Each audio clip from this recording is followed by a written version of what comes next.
Rui, nesta atmosfera magnífica do Museu da Farmácia, pergunto-lhe até onde é que vão os avanços da medicina regenerativa? Até onde a imaginação dos cientistas os conseguirem levar, portanto, há muita coisa a ser desenvolvida nos laboratórios e imaginemos que um dia a medicina vai ser completamente diferente e que muitas terapias vão ser baseadas no uso de materiais e células estaminais combinados. Mas neste momento, pele, osso, cartilagem têm uma abordagem completamente diferente por técnicas que agora desenvolvem. Hoje em dia, inclusive nos nossos laboratórios, já se consegue fazer um conjunto de metodologias de regeneração de osso, de pele, de cartilagem, de tecidos neuronais, começa a haver abordagens para o menisco.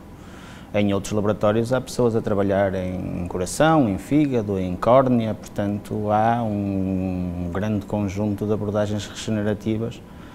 grande parte delas utilizando células do próprio paciente combinadas com materiais biodegradáveis que, quando implantados no corpo do próprio paciente, vão desaparecer, porque se vão degradar, como as pessoas conhecem das suturas, que nós não temos que retirar nos hospitais, enquanto que as células do próprio paciente, cultivadas de uma determinada maneira, são as tais células estaminais, que ainda não são células de nada, se vão diferenciar nas células do tecido que nós pretendemos regenerar e, portanto, vão formar esse tecido no interior do corpo. Um exemplo, alguém que, por exemplo, tenha sofrido queimaduras graves, através da medicina regenerativa, poderá ter uma maior qualidade de vida e ter um processo de recuperação diferente daquele que tem tido até agora, por exemplo? É um dos objetivos da medicina regenerativa e há não só grupos de investigação de grande impacto, quer na Europa, quer nos Estados Unidos, quer mesmo empresas já a trabalhar nesse domínio, de criar pele artificial em laboratório, feito, em muitos casos, a partir ou de células estaminais embrionárias, há algumas abordagens nesse sentido, ou em muitos casos de células obtidas a partir da pele do próprio paciente, ou em muitos casos de gordura ou de medula óssea, por exemplo, e diferenciá-las em células de pele, criando uma pele com características muito semelhantes à pele humana e, portanto, podendo substituir muitas das situações que hoje são materiais sintéticos que se tenta usar na recuperação de queimados, ou muitas vezes é obrigatório ir buscar pele da própria pessoa ou um outro local onde não temos problema, criando ali uma outra situação. Portanto, a medicina regenerativa tenta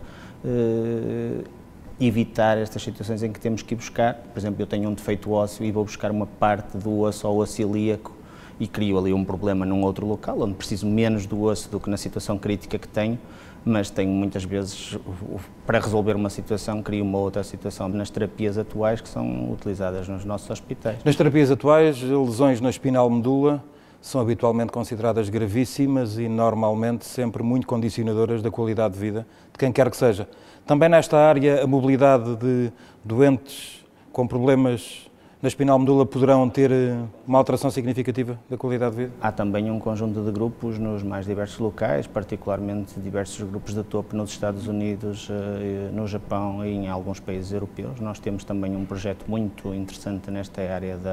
dos tecidos neuronais. Já existem alguns exemplos muito interessantes em ratinhos, em criando uma lesão que eventualmente seria não recuperável. Um rato que não tem qualquer mobilidade, passado algum tempo com este tipo de abordagens, consegue voltar a mostrar grande recuperação e mobilidade. Existem vídeos e resultados publicados nas melhores revistas que mostram que isto é possível. A questão muitas vezes é conseguir fazer isto sem gerar que depois na fase de cicatrização começa a haver de novo a criação de tecido fibroso que acaba por criar a mesma situação e, portanto, é muito mais fácil fazer num animal de pequeno porte do que é fazer num humano. Rui, falou-nos em diferentes projetos que vão acontecendo um pouco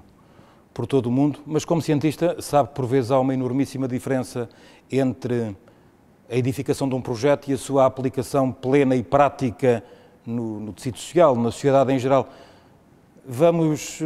ter que aguardar muito tempo para que isto seja uma verdadeira realidade nos hospitais, um pouco por toda a parte? Vamos ver, todas estas questões da medicina regenerativa e quando estamos a tentar resolver situações que têm uma grande incidência e, portanto, em N casos não estamos à procura de uma terapia que vai ser usada num hospital, num único hospital, num simples país ou num único país em todos os hospitais, estamos à procura de terapias globais, não é? E, portanto, há o passar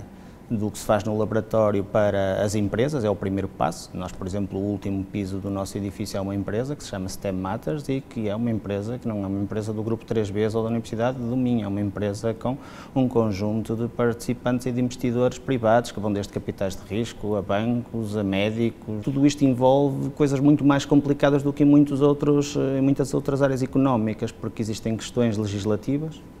são extremamente importantes. Já determinadas situações podem ser permitidas num país que às vezes não são permitidas noutro. E quanto a esse campo, o enquadramento legal,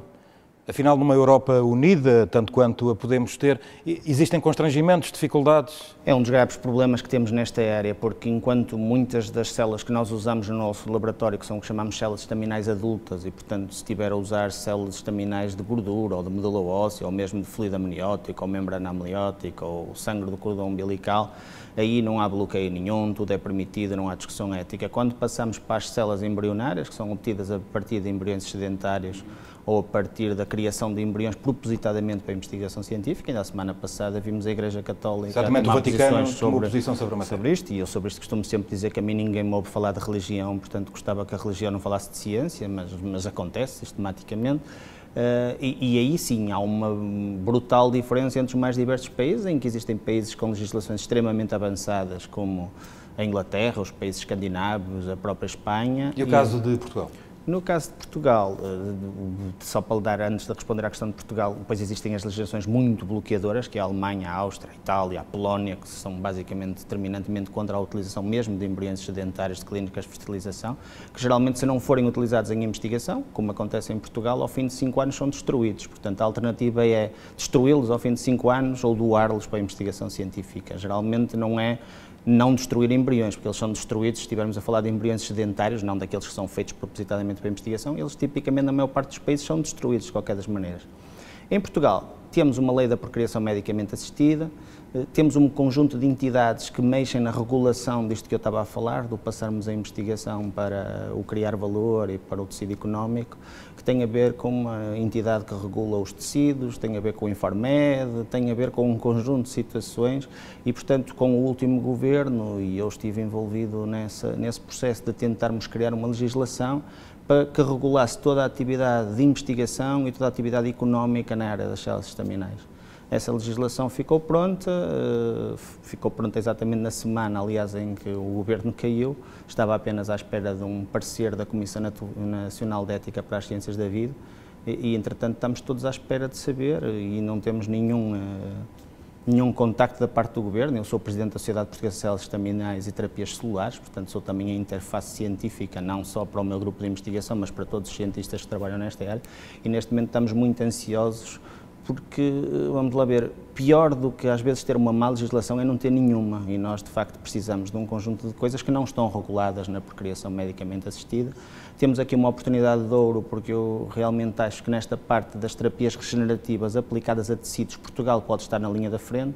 mas para estar na linha da frente precisa de um governo e de uma legislação que proteja os grupos, as atividades económicas e não um vazio legal que nos pode neste momento ainda não existe. Mas enquanto o governo em Portugal define ou não uma política proativa, os portugueses, esses sim, assumem a liderança do Instituto Europeu de Excelência em Engenharia nesta área. Certo. Portanto, nós o que mostra a vanguarda que neste momento o país tem nesta área de estudos. Pelo menos reconhecem-nos como tal, portanto esse é um Instituto Europeu baseado na Universidade do Minho e está sediado no AFPAR, sob minha liderança, com 22 instituições de 13 países distintos que nos escolheram para liderar esse processo, mas é só um indicador da nossa liderança, porque, por exemplo, somos também editores de uma das principais revistas científicas nesta área, eu próprio sou presidente do capítulo europeu da maior sociedade mundial de Engenharia de Tecidos e Medicina Regenerativa. Os prémios internacionais, tudo isso mostram que Portugal está de facto na liderança, ou